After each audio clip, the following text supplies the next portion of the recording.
네, 이 시간에는 명성 왕후 시해에 가담한 조선인 관리에 대해서 한번 이야기를 해보겠습니다. 우리가 그 명성 왕후 시해는 너무나 많이 알려져 있고, 또 이것은 상당히 불행한 왕비가, 그것도 궁궐 안에서 일본인에 의해서 죽임을 당했다라는 것은 상당히 정말 어떻게 있을 수 없는 그런 일로 우리가 많이 흥분도 되고 또 슬퍼하기도 하고 그러지 않습니까?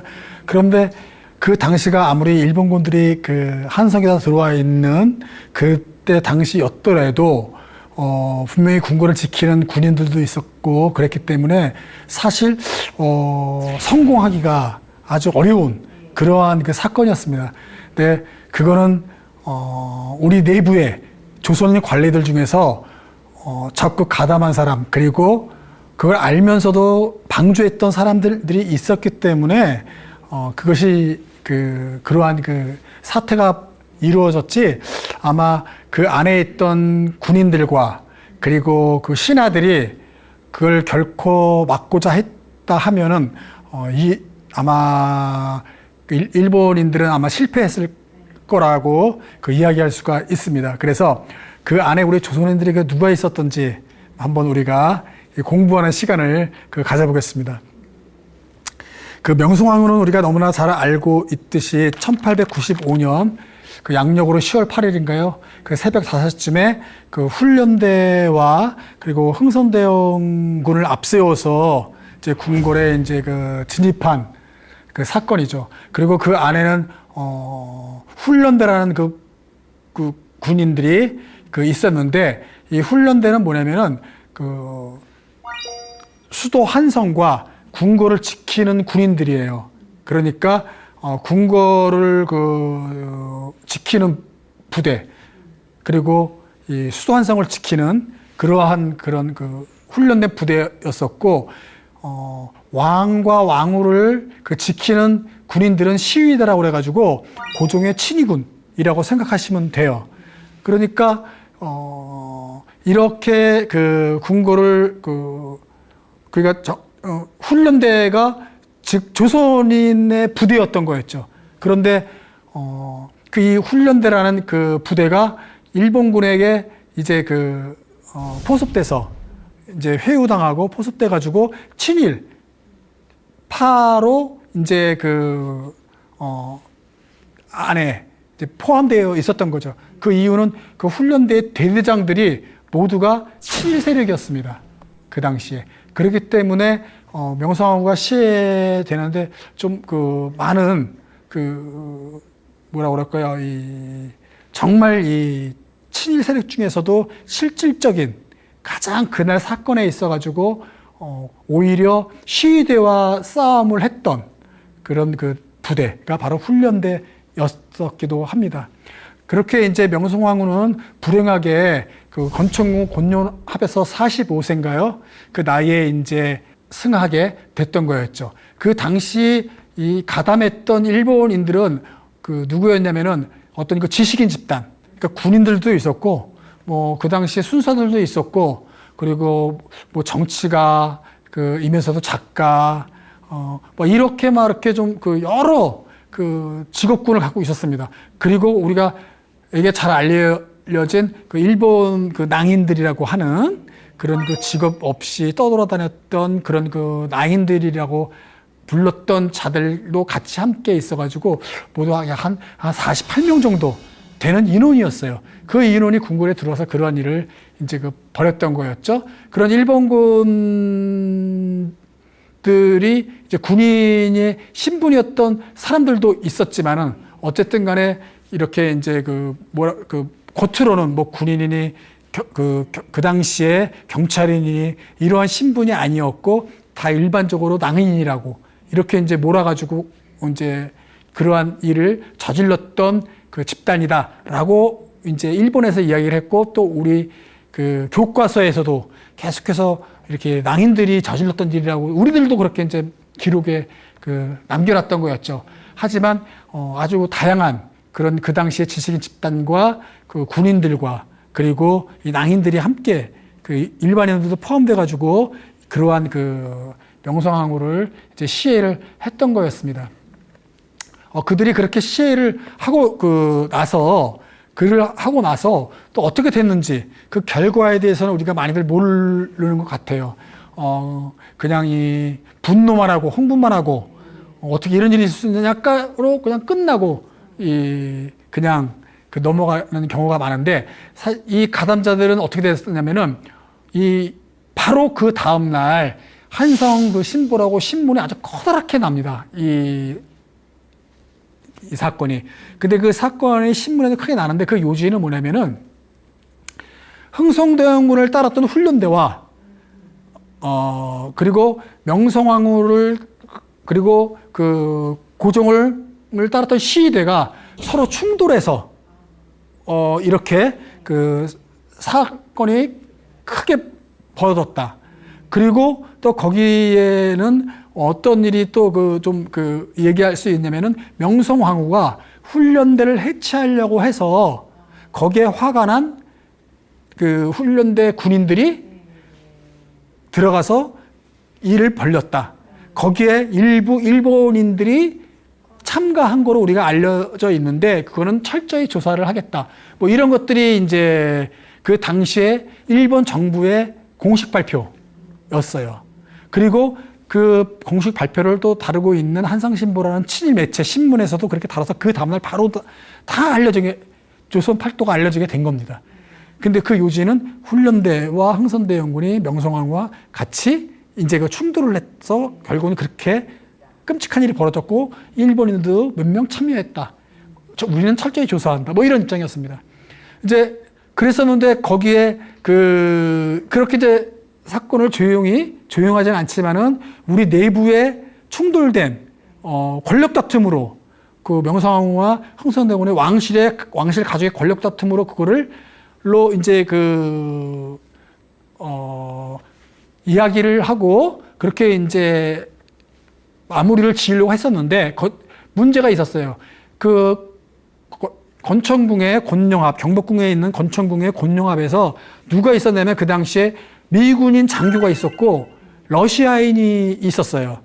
그 둘이 고종을 지키는 그런 어떤 총책임자로서 외국인이었었던 거죠. 왜냐하면 내국인을 잘 믿을 수가 없기 때문에 이제 외국인으로 이제 자기들을 호위하는 그러한 총책임자로 이제 들어와 있었고 그들이 그날 이제 숙직이었던 거였죠. 근데 그 미국인 장교 다이 장교와 사바틴이 목격을 했던 겁니다. 러시아인과 미국인이 그 사고 현장에 있었고 목격을 했어요. 그러니까 그거를 전에 이야기했던 것처럼 권력 다툼의 내부 싸움으로 봉하기만은 어려웠던 거예요. 그리고 러시아와 공사와 미국인 공사에서는 그걸 두고 가만히 있지 않고 계속해서 이제 여론전과 계속해서 항의를 일본 정부가 했던 것이었죠. 그렇기 때문에 전에 말했던 어떤 그런 공식 입장이 발표되고 한성신보라는 친일 신문에서도 이제 일본인들을 가담했던 사람들을 가만히 두고 있을 수는 없었던 거였어요.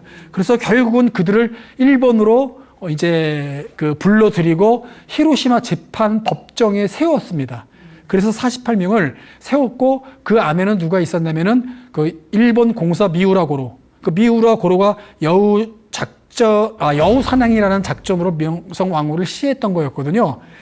모든 것들은 일본 공사 미우라 고로가 이제 일본 훈련대 일본군들이 양성해내서 잘 키워놨더니 명성황후가 그를 해체시키려고 하니까 훈련대가 없어지면 안 되기 때문에 미우라 고로가 여우 사냥이라는 작전명으로 해가지고 그 사건을 일으킨 거였거든요. 그리고 명성황후는 러시아를 선택했던 거였죠.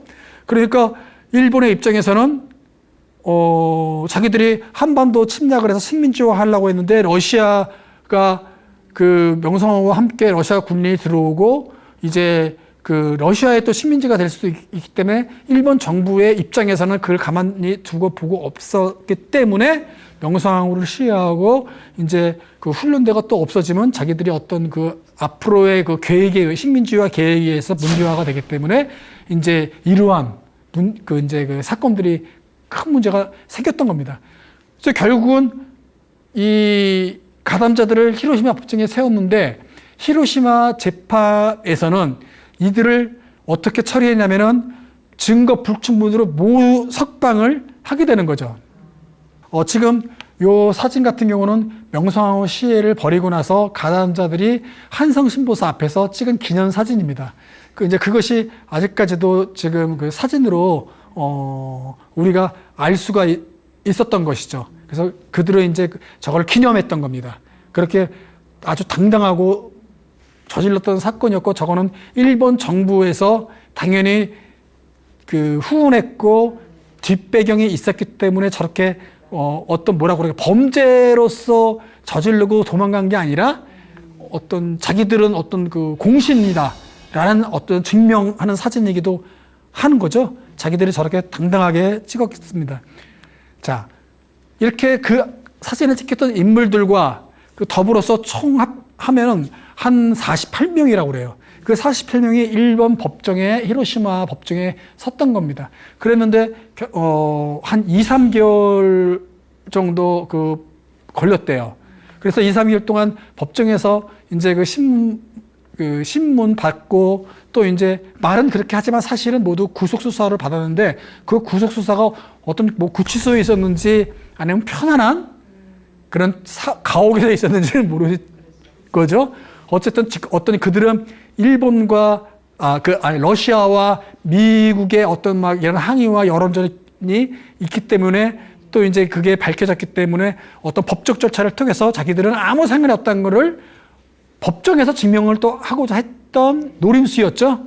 그래서 이렇게 한 2, 3개월 동안 구속을 받으면서 그 재판이 진행되는데, 결국 마지막은 증거 불충분으로 모두 석방을 시켜주죠.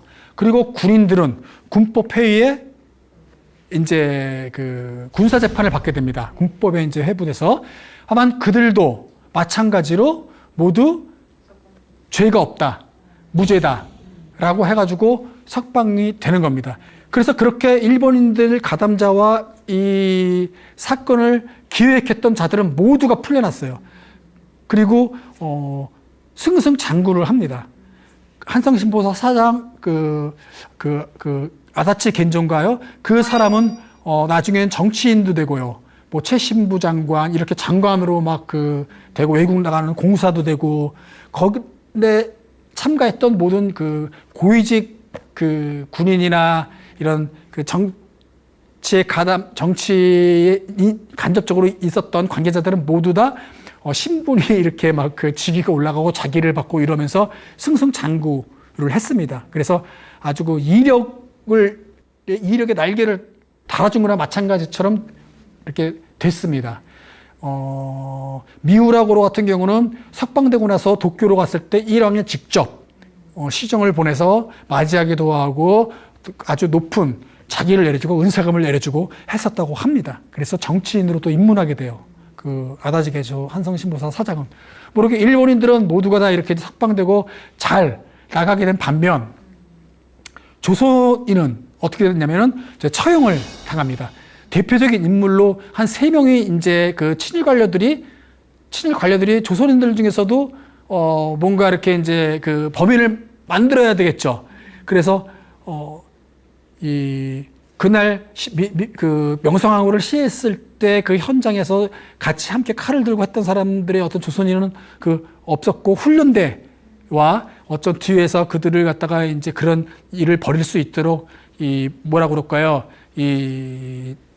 시위되어 싸우고 그런 역할만 했었던 사람들, 이런 사람들이고, 이제 그런 사람들 중에서 이제 뽑아가지고 이제 처형을 시키는 겁니다. 그래서 가장 대표적인 인물이 뭐 이주혜, 뭐 박선, 그리고 뭐 윤석우, 뭐 이런 어떤 그런 근데 가장 묘주하게 잘 알려진 인물은 이제 이주혜라는 사람이었어요. 그 사람이 왜냐면 그 사람은 일본 육군학교에서 훈련받은 사관생도거든요.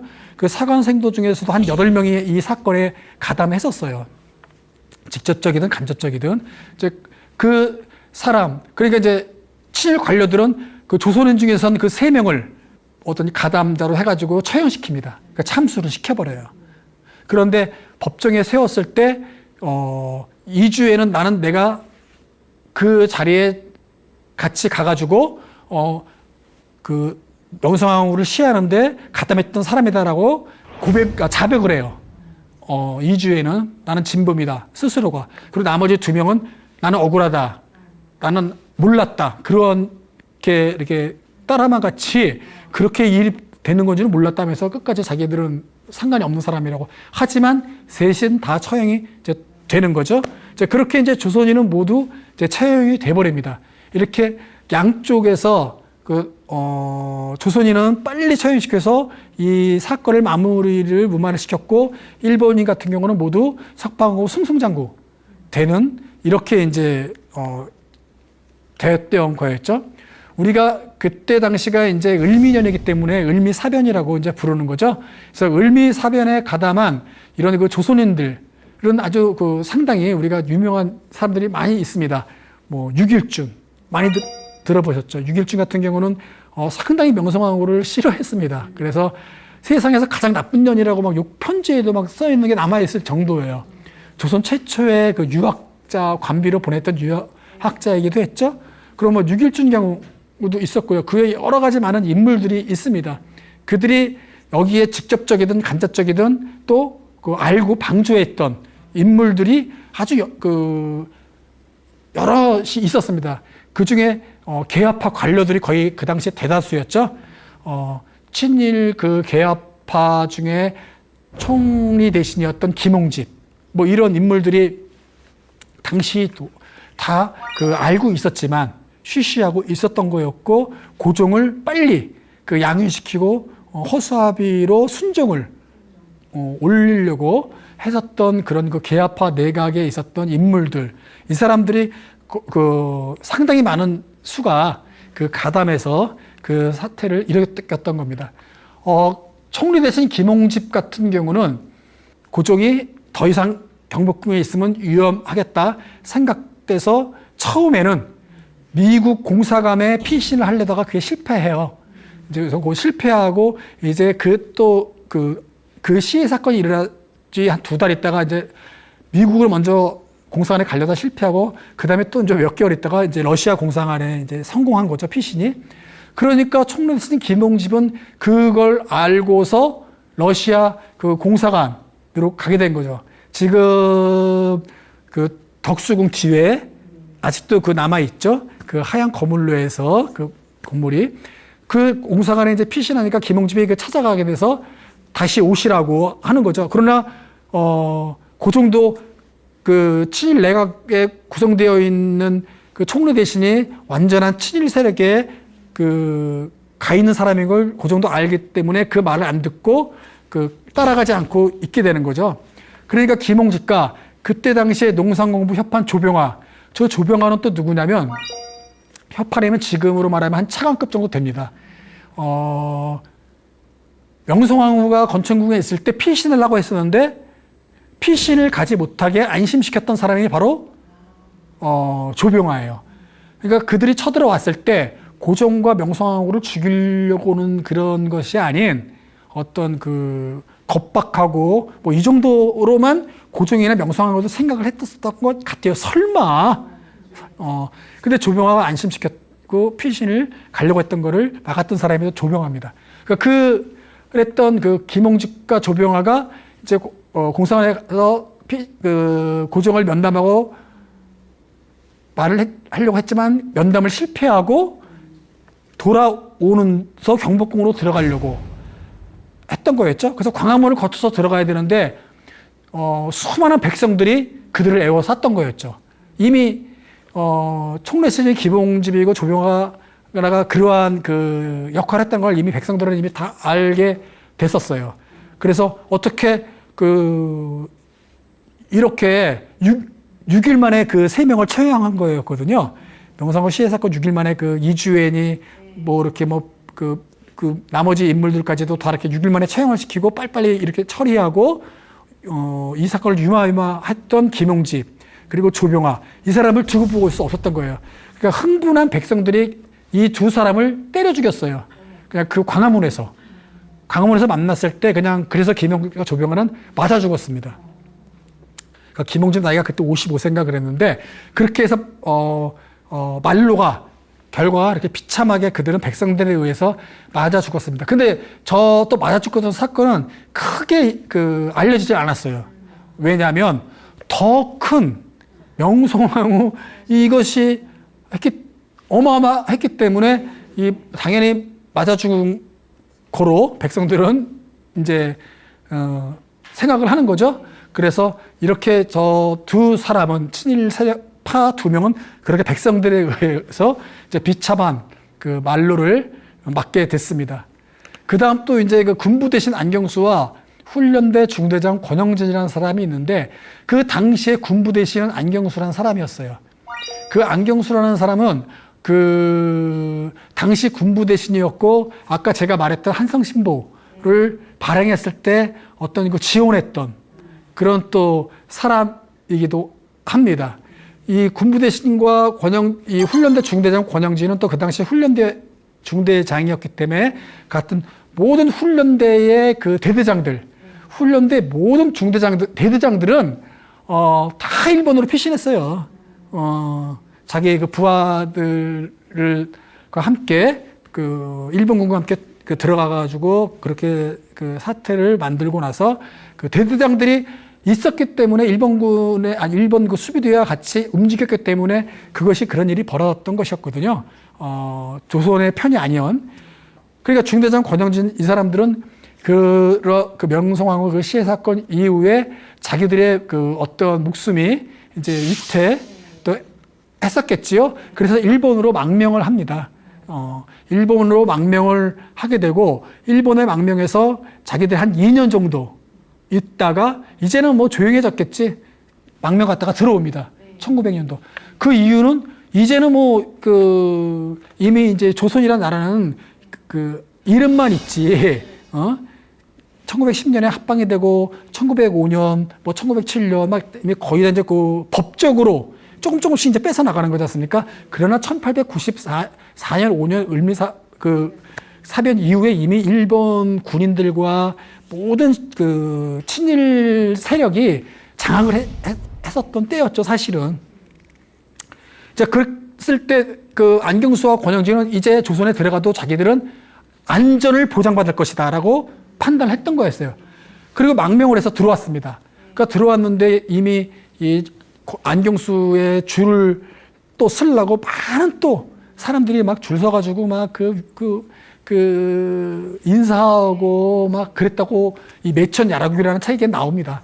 어쨌든 그 정도 떵떵거리면서 이제 자기들의 살 길은 이제는 완전히 이제 부귀영화만 남았다라고 생각했는데 아주 적수를 만났죠. 그 적수가 누구냐면 이윤이라는 그 당시에 평리원의 재판장이었던 사람이 있어요. 조선인 평리원 재판장의 이윤이라는 사람이 있었는데 그 사람이 그러니까 이 사람들은 이제 자수를 했던 거예요.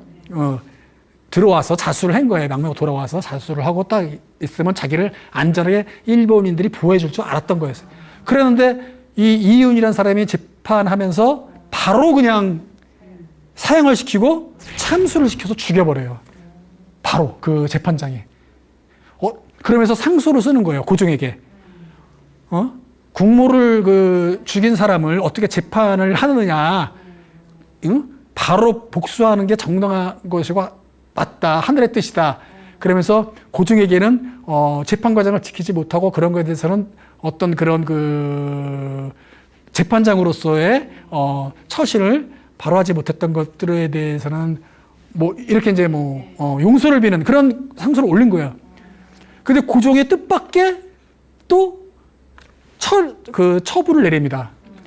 이용인을 10년 유배형을 시켜가지고 아주 멀리 내보내요. 어떻게 감히 법이 있는데 그 법을 지키지 않고 법관 마음대로 그렇게 사람을 네 마음대로 바로 죽일 수가 있느냐. 법조차 할 수 없이. 그러니까 또 의아한 거죠. 그러니까 이 매천 야록의 책을 보면 거기에는 또 어떻게 나오냐면 아마도 고종이 일부러 그렇게 이유인을 뒤에서 지시하고 유배를 시킨 건 아니냐. 확실하진 않지만 그렇게 식으로 또 해석을 또 합니다. 그래서 어쨌든 안경수와 권영진은 다시 돌아와서 자수했지만 그 이윤이라는 이런 그 당시 최고 그 법원 평리원의 재판장이었던 사람에 의해서 그 사형을 당했던 또 인물들이 바로 또 이렇게 그 가담했던 두 명은 처리가 됩니다. 자, 그런데 고종은 어떻게 이제 했냐면은 그 당시에 가담했던 사람들을 바로바로 그 암살도 시키고 또 이 자객을 보내서 죽이기도 하고 이런 처분을 해요. 이제 뒤에서는 다. 근데 순종 같은 경우는 또 어떻게 그 했냐면은 1907년이면 이제 그 당시에 고종이 양위를 하고 순종이 황제가 됐던 거였죠. 그 당시에 그 총리 대신 이제 김홍집은 아까 죽었죠. 정병화도 맞아 죽었죠. 뭐 조희연, 유길준, 장박, 이두왕, 이제 이범래, 이진호, 조이문, 권동진 저런 사람들은 훈련대 대대장이에요. 그런 사람들이 이제 그 어떤 그 잡아서 뭐 이렇게 죽음을 당한 사람도 있고 또 죽지 않고 망명을 가가지고 살아있던 사람도 있고 그랬지 않겠습니까? 그런 사람들의 죄명을 모두 다 씻어줍니다. 근데 그게 순종의 진심이었고 그런 뜻이 정말 자기의 마음인지는 모르겠지만 어쨌든 그 순종은 황제가 돼서 바로 1년에 이렇게 이제 친일 관리를 그 당시에 가담했던 사람들을 모두 죄를 그 면죄를 시켜준 사람이 또 순종이기도 합니다. 아주 또 유명했던 사람이 누구냐면은 우범선이라는 사람이에요. 이 우범선은 그 훈련대 대대장이에요. 훈련 그 명성황후 시해 사건이 있을 때 그 현장에 흥선대원군과 함께 들어갔던 훈련대 대대장. 이 우범선 같은 경우도 그 일본으로 이제 망명을 하게 되는 거죠. 그 일본으로 망명을 하게 됐는데 일본으로 망명을 하고 들어가서 이제 그 훈련대 대대장이었기 때문에 자기가 명성황후 시해 사건에 가담했고 일본의 입장에서는 공로가 인정돼서 일본에 가가지고 어느 정도 생계지원금을 받으면서 이렇게 살 수가 있었습니다. 그 생계를 유지하면서 이 사람은 이렇게 이제 우범선은 그 일본에서 그 피신해가지고 어느 정도 그 살고 있었는데 조선 정부에서 고종은 은밀하게 저 자를 처리를 합니다. 그래서 자객을 이제 그 보내기도 하고 또 이제 그 출세를 지향하는 또 어떤 그러니까 좋은 말로 하면은 그 명성황후를 시했던 그 조선인의 범인들을 죽이고자 하는 우국충정인 사람들도 있고 그리고 현상금도 자기가 받아서 일확천금을 노린 사람도 있고 그 애국심이든 개인의 어떤 자기의 영화를 위해서든 이러한 사람들이 일본에서도 조선인들이 여러 있었어요. 그러니까 망명을 하고 피신해 있었지만 그들도 사실은 언제 자기가 죽을지 모르는 그러한 것을 갖고 살았습니다. 그러니까 우범선도 마찬가지였어요. 그러니까 그 우범선들도 그렇게 살고 있었고 또 우범선뿐만 아니라 또 한 예를 들면은 그 김옥균 이런 사람이 많이 들어보셨죠. 그 사람도 계아파 관료이기도 한 거죠. 그 사람은 일본으로 망명을 갑신정변 실패하고 나서 명성황후가 자객을 보내서 김옥균을 죽이는 거잖아요. 그 당시 명성황후를 시해했던 조선인들은 이렇게 편하게 잠은 잘 수 없는 거였어요. 왜냐면 다 고종이 그렇게 이제 어명을 아간파천의 러시아 공사관에 피신했을 때 첫 어명이 뭐였냐면 명성황후 시에 가담했던 모든 자들 훈련 대대장 누구누구는 바로 즉시 일자까지 정해서 언제까지 죽여라. 얘네들 모두 잡아들여서 참수하라를 합니다. 그러니까 기록에 나와 있는 사람도 있고 나와 있지 않는 사람들마저도 다 이제 일확천금 또는 애국심 뭐 여러 가지 또 이런 이유에 의해서 이제 저 사람들을 잡으러 다니는 거죠.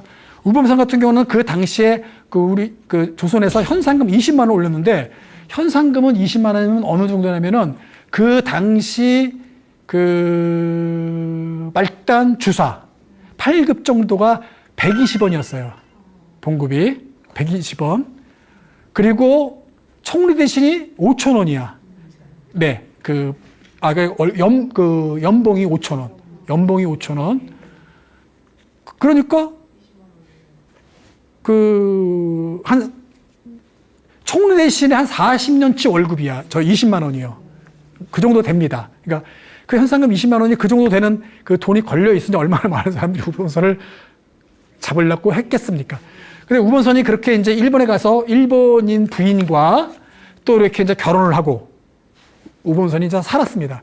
그렇게 살고 있었고, 고영근이라는 사람이 이제 나타나게 되고, 그 고영근이 이제 우범선을 이제 살해하거든요.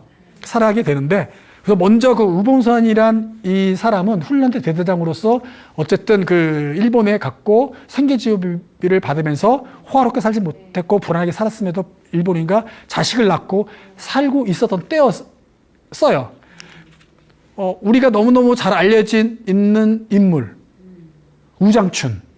많이 들어봤습니까? 네. 씨 없는 수박을 만들었다고 우리가 많은 게 알게 된 사람이죠. 이제 우범선입니다. 저 이제 우범선이고, 그 다음 우범선 가족 사진입니다. 지금 서 있는 사람이 우범선이고, 저 어린아이가 우장춘이에요. 그러니까 우장춘 박사로 우리가 알려져 있고, 씨 없는 수박을 만들었다고 하지만, 씨 없는 수박은 우장춘 저 박사님이 만든 게 아니죠. 실은 일본인 교수가 만들었어요. 씨 없는 수박은 일본인 교수가 그 시험을 성공을 했고, 우장춘은 우리나라에서 그 씨 없는 수박을 재배에 성공한 거야. 근데 우리는 잘못 알려져 있었던 겁니다. 어쨌든 우장춘의 아버지가 우범선입니다. 그러니까 그 우범선이 이제 일본에 살고 있었고, 고영근이란 그 사람은 어떤 사람이냐면 조선에 있을 때 아주 종이품 병마 절도사까지 계셨던 벼슬 관리였습니다. 그런데 고영근이 계속해서 친일 세력과 이런 신하들과 안에 있고, 그러니까 고영근이 막 상소를 올립니다. 전하의 눈과 귀를 가리는 신하들이 휩싸여 있고, 민의를 듣지 않으면 나라가 이제 망한다. 민의의 귀를 기울이시라는 상소를 한 6번이나 올리기도 하고 하면서, 그리고 독립협회, 만민공동회 막 이런 거를 이제 고영근이 만들어요. 그래서 고종과 멀어지게 되는 겁니다. 자, 만민공동회 회장으로 고영근이 선출됩니다. 그래서 고영근이 만민공동회의, 그러니까 대중정치가 그전에는 그런 대중정치 참여하는 그런 장이 없었는데, 고영근이 대중들이 정치에 참여할 수 있는, 그리고 토론을 해서 민의를 만드는 그러한 것의 회장으로서 이제 고영근이 있었습니다. 그러니까 고종과 사이가 멀어지게 됐어요. 고종의 뜻과 맞지 않는 거죠. 왜냐하면 그래도 고종은 군주제였고, 고영근이나 그 당시에는 이쁜 군주제처럼 하는 세력들이 이제 많이 좀 나타나지 않습니까? 그러니까 독립협회, 만민공동회 그런 활동을 하다 보니까 고종과 멀어지게 됐고, 또 기존 친일파들이 세력들이 만민공동회를 해체를 이제 시킵니다. 그리고 해체. 그러니까 고영근이 너무너무 열이 받고 화가 나가지고 만민공동회를 해체하려 했던 기존 세력들, 기존 친일 세력들을 갖다가 이제 모두 죽이려는 계획을 짜고, 그들이 있는 자리에 폭파물을 설치하려고 기획을 했었는데, 모의를 했었는데 그게 실패가 됐어요. 그래서 범죄인이 돼서, 범죄인으로 그 사람은 일본으로 도망을 간 거예요. 일본으로. 그러니까 일본으로 고영근은 그런 범죄인의 신분으로 도망가 있었고, 우범선은 가서 애국지사로서 보호받고 있는 거야. 그러니까 엇갈린 거죠, 지금. 자, 그렇게 갔는데, 고영근이 그런 상태로 가 있다가 누구를 만나냐면은, 윤호적이라는 분을 만납니다. 이 사람도 독립협회 관계자이고 개화파였던 사람이었어요. 일본에 있으면서 고종을 하야시키고, 의친왕, 이강이란 분을 왕으로 하려고 했던 막 그런 막 그 모의도 하고 막 일본에서는 자기들끼리 일본에 온 사람들이 막 그렇게 해요. 그래야 자기가 또 이제 어느 정도의 그 세력을 갖고 벼슬을 가질 수 있겠죠. 그 안에서도. 그러니까 그러다가 그런 과정 속에서 이 윤호종과 그리고 이 고영군을 만나게 되는 겁니다. 근데 윤호종이 그 우범수를 암살을 하는 계획을 해요. 그런데 고영군이 그 이야기를 듣고 자기가 죽인 거예요. 그러니까 같이 모의를 하기로 했었는데 자기 혼자 독단적으로 이제 그거를 계획을 짜고 고영군이가 그 우범선이라는 사람을 친해지게 자기가 노력을 했던 겁니다. 그래서 우범선과 만남을 갖고 친해져서 결국은 근처로 이사를 가고 또 이제 자기가 그 우범선 가까운 집에 또 이제 그 집을 얻으려고 계약을 한다고 그러면서 우범선을 기존에 살던 집에 초대를 한 겁니다. 그래서 우범선이 경계는 했지만 우범선이 기고가 있던 집에 찾아갔다가 저녁을 초대받았거든요. 그 집을 얻는 거를 많이 도와줘서. 그래서 저녁을 초대받고 찾아갔는데 그 집에서 고영군이가 칼로 찔러 죽이는 거예요. 칼로 찔러서 고영군을 죽이고 했던 사람이 바로 이제 그 고영군 이었던 거죠. 그러니까 그 고종 때 종이 입은 병머절도사에다가 그 당시 중추원 의관인가 이런 국정자문위원도 했고 그러다가 나중에 독립협회 그리고 만민공동회 의장 했던 사람이 저 고영군입니다. 그러니까 일확천금을 노리고 뭐 했다라고 볼 수는 정말 우국충정이었을 수도 있고 그런 마음으로 일본에 건너간 건 아니었지만 그런 소리를 듣고 자기가 어떤 그런 결심을 하고 그 우범선을 죽였던 거죠. 그 우범선을 암살할 때 노윤명이라는 사람은 종이었습니다. 고영군의 종이었어요. 그러니까 그런 신분 차이 이런 것들은 그 당시까지도 계속해서 유지가 가는 거였었죠. 그러니까 고영군이 노윤명 자기 종한테 우리 같이 하자라고 얘기를 했다고 해요. 그래서 노윤명이 같이 함께 그 자리에서 뭐 이야기 듣자면 노윤명은 망치로 도와줬다기도 하고 뭐 어쨌든 같이 함께 그렇게 해서 우범선의 마지막을 또 처단하게 되는 겁니다. 그 이제 우범선은 이제 그렇게 해서 암살이 되고 고영군과 노윤명은 또 마지막 결과는 어떻게 되냐면 고영군과 노윤명은 피 묻은 상태로 일본 경찰에 자수합니다. 일본에서 당당하게 자수해서 잡혀서 들어갑니다. 근데 이 사람들도 히로시마 법정에 서게 돼요. 그래서 히로시마 법정에 섰는데 고영군은 사형, 노윤명은 무기징역을 받게 되는 겁니다. 그래서 둘은 그렇게 이제 그 감옥에 갇히게 되었던 거죠. 그런데 그 소식을 들은 고종이 가만히 있지 않았어요. 일본 공사 어떤 지금 그 당시에 공사했던 사람과 일본에서 대한제국으로 특사로 파견된 이토 히로부미. 그래서 그 사람이 에게 이제 청을 넣는 거예요. 고영군과 노윤명을 살려다오. 고영군은 풀어줘라. 그러니까 그때 당시에 또 이 사람들이 또 이제 이 고영군의 를 이제 뭐라 그럴까요? 석방시켜주고 풀려줌으로써 다시 대국 고종과 그 당시 통감부와 같이 함께 뭐 어느 정도 좋은 관계를 유지할 수 있었겠죠. 자, 그런 여러 가지 이제 어떤 전략적인 정략적인 그런 관계 한때 강제 합방 되기 전이니까 뭐 그랬는데 고영군이 뜻밖의 다시 법정에 서게 됐어요. 왜냐면은 일본 검사들이 다시 항소를 했습니다. 고영군도 다시 항소를 했고요. 그러니까 고영군의 사형을 선고해서 이제 사형이 됐는데도 불구하고 다시 또 항소해서 이제 항소심이 열리게 됐습니다. 근데 참 웃긴 일이 벌어지는데 어떤 일이 벌어지냐면 검사가 이제 항소가 되면은 더 형량을 올리거나 자기가 1심에서 내렸던 그 형량이 맞다고 얘기하거나 뭐 이런 거잖아요. 그런데 자기들이 1심에서는 사형을 내렸지만 너무 높은 것 같다 생각해 보니까 더 낮춰달라고 하는 거예요, 항소가. 그래서 고영군은 다시 그 무기징역, 노윤명은 12년이가 감형받습니다. 그렇게 해서 감옥에 다시 갇혀지게 됩니다. 그리고 나서도 고종은 계속해서 선처를 요구하고 그들을 삭방을 요청하게 됩니다. 그래서 이들은 이제 결국은 고국으로 이제 돌아오게 됐어요. 아마 계속해서 이제 고종이 이렇게 이제 요청을 했겠죠. 그래서 고영과 노유명은 노유명은 모르겠습니다.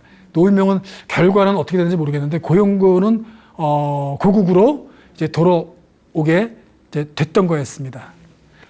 고국으로 돌아온 고영궁은 또 가만히 있지 않았습니다.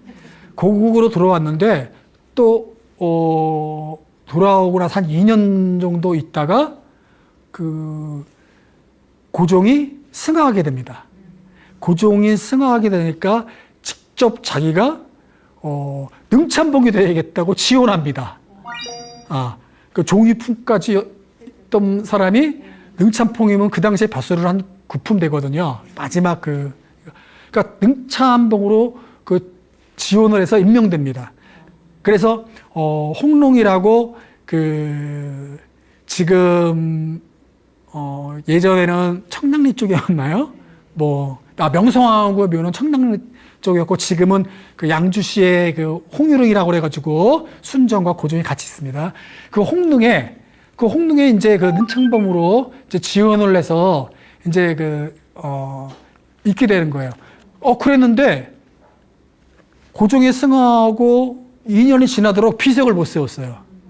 그러니까 뭐냐면은 비석에 황제, 그리고 대한제국, 대한 이런 말이 들어가서 해야 되는데 왜 나라가 바뀌었으니까.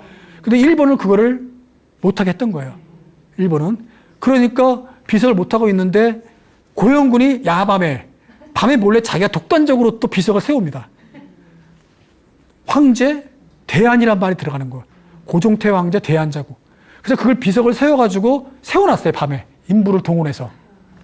그것이 그 당시에 기사에 나온 게 이겁니다. 고종태 황제의 이제 밤에 중에 세웠던 기사가. 그랬지만 일본 정부는 그 비석을 파손시키지 못했어요. 혹시 또 민심이 동요되고 무슨 일이 발생할지 모르기 때문에 그냥 저거는 놔뒀습니다. 그렇게 놔두고 현재까지 지금도 있는 상태로 지금 홍릉에 비석이 있습니다. 그러니까 고영군은 어쨌든 간에 그 마지막까지 그렇게까지 그 고종에게 위해서 충성을 했고 나라를 위해서 사실은 더욱더 그 애국심을 발휘했던 거였죠. 그리고 죽기 전에 마지막으로 홍릉 근처에 묻어달라고 해서 홍릉 근처에 묻혔다고 합니다. 이렇게 명성황후 시해 사건에는 비록 일본인들에 의해서 자객들에 의해서 죽었다는 것에서만 우리가 흥분해 있고 분해 이래니까 나라가 망했다고 얘기했지만 사실은 이렇게 조선인들 중에서 그 시에 가담했던 자들이 있었기 때문에 그러한 일들이 생겼고 또한 일제강점기 합방되기가 이렇게 이 모든 친일 관료 세력들이 있었기 때문에 그것이 또 이루어졌던 하나의 부분이었다라고 이야기할 수가 있겠습니다. 네, 강의 이것으로 마치도록 하겠습니다.